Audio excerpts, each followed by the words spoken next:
सध्या जगभरात भारताला डायबिटीजची कॅपिटल असं ओळखलं जाते. म्हणजे डायबिटीजचे पेशंट भारतामध्ये दिवसेंदिवस वाढत आहेत. आणि मग डायबिटीजची एकदा औषध चालू झाली तर आयुष्यभर ती घ्यावी लागतात. आणि विशेष म्हणजे आता तो कालावधी पण लवकर आलाय, की जेव्हा डायबिटीज शुगर डिटेक्ट होते आणि तिथून पासून औषध घ्यावी लागतात. आणि मग त्यांचा परिणाम म्हणून पुढे जाऊन kidney failure, major organ failure ह्या सगळ्या कॉम्प्लिकेशन्स बघायला मिळतात. तर मग आयुर्वेदामध्ये डायबिटीजबद्दल काय सांगितलंय का? असे बरेच पेशंट विचारतात. आजचा व्हिडिओ आपण त्याबद्दल करतोय. नमस्कार, मी वैद्य स्वाती यादव, कल्याणी आयुर्वेद पुणे या चॅनलमध्ये आपलं स्वागत करते.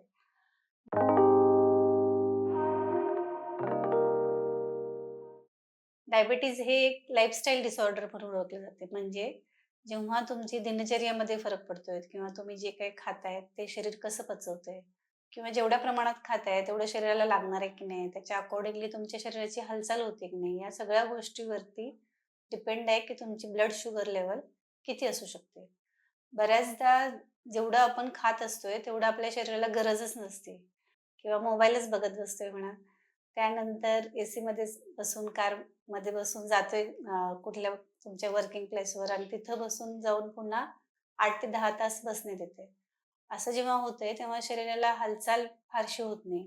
घाम येईल अशा प्रकारचा व्यायाम केला जात नाही आणि ह्या सगळ्याचा परिणाम म्हणून जे काही आपण खातोय, भरपूर चविष्ट, भरपूर व्हरायटी पदार्थ आता सध्या जगभरातले आपल्या ताटात येतात. त्यासाठी आपल्याला फार एफर्ट्स पण करायला लागत नाहीत.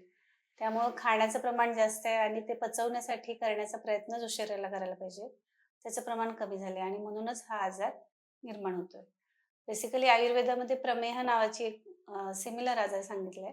म्हणजे एक्झॅक्टली सेम नसते प्रमेह आणि डायबिटीजमध्ये. फक्त त्याचा मधुमेह हा जो टाइप आहे, तो डायबिटीज म्हणून कन्सिडर केला जाऊ शकतोय.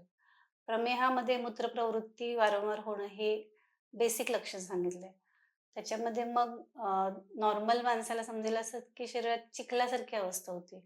जे काही तुमचे सगळे धातू आहेत म्हणजे मांस, मेद या सगळ्याचं प्रमाण वाढतंय आणि ते शिथिल होतात. म्हणजे दिसताना माणूस मोठा दिसतोय, पण तो शारीरिक श्रम करू शकत नाही. त्याला थकवा नेहमी जाणवत असतोय, वजन उचलू शकत नाही आणि ह्या सगळ्याचा परिणाम म्हणून एक लेथार्जी येत जाते त्याला.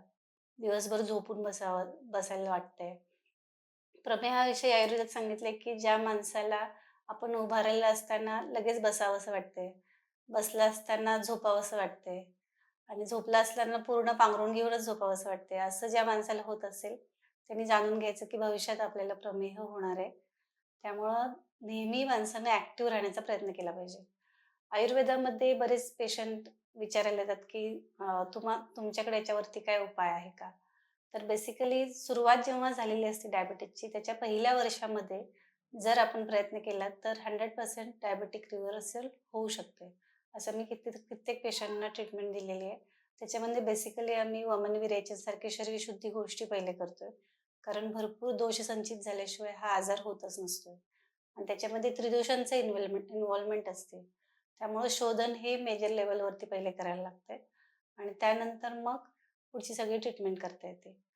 त्यामध्ये पण जे काही वीक पेशंट आहेत, ज्यांना आपण शोधन करू शकत नाही, त्यांना मग आपण शमन औषध देतोय. त्यांचं गृहन पहिले करतोय. म्हणजे पूर्णपणे एखाद्या माणसाला डायबिटीज झालाय, तर त्यांना पूर्णपणे साखर बंद करणं किंवा काहीच गोड खायचं नाही. हे सगळं जे कटाक्षानं केलं जातंय, त्याचा परिणाम म्हणून त्या व्यक्तीच्या शरीरात वात प्रकोप होतोय आणि बऱ्याचदा त्यांना मूत्रप्रवृत्तीशी रिलेटेड प्रॉब्लेम्स बघायला मिळतात. म्हणजे मेलमध्ये आर्थरायटिस नावाची एक कंडिशन आहे, ज्याच्यामध्ये तीव्र वेदना होतात मूत्रप्रवृत्तीच्या वेळी. हे जेव्हा बरेच दिवस डायबिटीजचे औषध तो पेशंट घेत असेल आणि त्याच्याबरोबर भरपूर पथ्य पाळत असेल, तेव्हा होत असतं. आयुर्वेदामध्ये स्थूल आणि कृश ह्या बेसिसवरती त्या पेशंटचं बल बघून जे काय बलवान पेशंट आहेत त्यांना शोधन करायला सांगितलंय आणि दुर्बलांमध्ये त्यांचं गृहन करायला सांगितलंय. म्हणजे सगळ्यांनाच एकसारखी औषधं देऊन चालत नसते. त्यामुळं अकॉर्डिंग टू कंडिशन आपल्याला शोधन, शमन हे सगळं करायला लागतंय आणि ते करून आपण पेशंटला डायबिटीजमधून बाहेर काढू शकतोय. त्यात आणि विशेष म्हणजे डायबिटीज हा असा आजार आहे ज्याच्यामध्ये तो जास्तीत जास्त पाठलाग करत राहतोय पेशंटचा.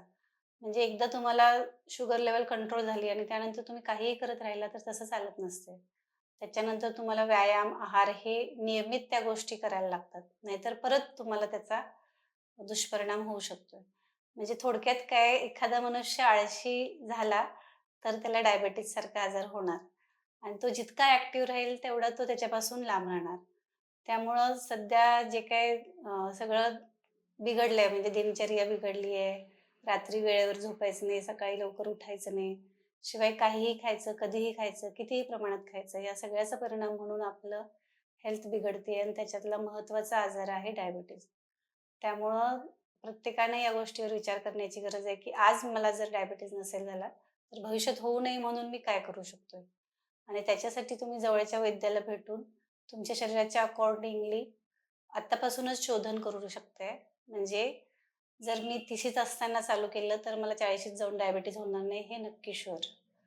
आणि ज्यांना ऑलरेडी डिटेक्ट झालं असेल, पहिल्या वर्षभरात असेल, त्यांनी जरूर वैद्याला अप्रोच करून ही मेडिसिन्स आपण कसं आयुष्यभर नाही घेऊ शकत, त्याच्यासाठी प्रयत्न केला पाहिजे. आणि जे भरपूर वर्ष झाले मेडिसिन घेत आहेत, त्यांनी आपले मेजर ऑर्गन्स जे काही असतील, किडनी, हार्ट ह्या सगळ्यांचं संरक्षण करण्यासाठी आयुर्वेदात अशी काही औषधं आहेत का? आणि ज्याच्याने तुम्ही मला तशी काही हेल्प करू शकता का? म्हणून वैद्याकडे अप्रोच केलं पाहिजे. थोडक्यात काय, आयुर्वेद या सगळ्या ठिकाणी बेस्ट काम करू शकते आणि तुम्हाला त्या प्रत्येक ठिकाणी व्यवस्थित हेल्प होऊ शकते. ही माहिती तुम्हाला आवडल्यास तुमच्या प्रियजनांना शेअर करा.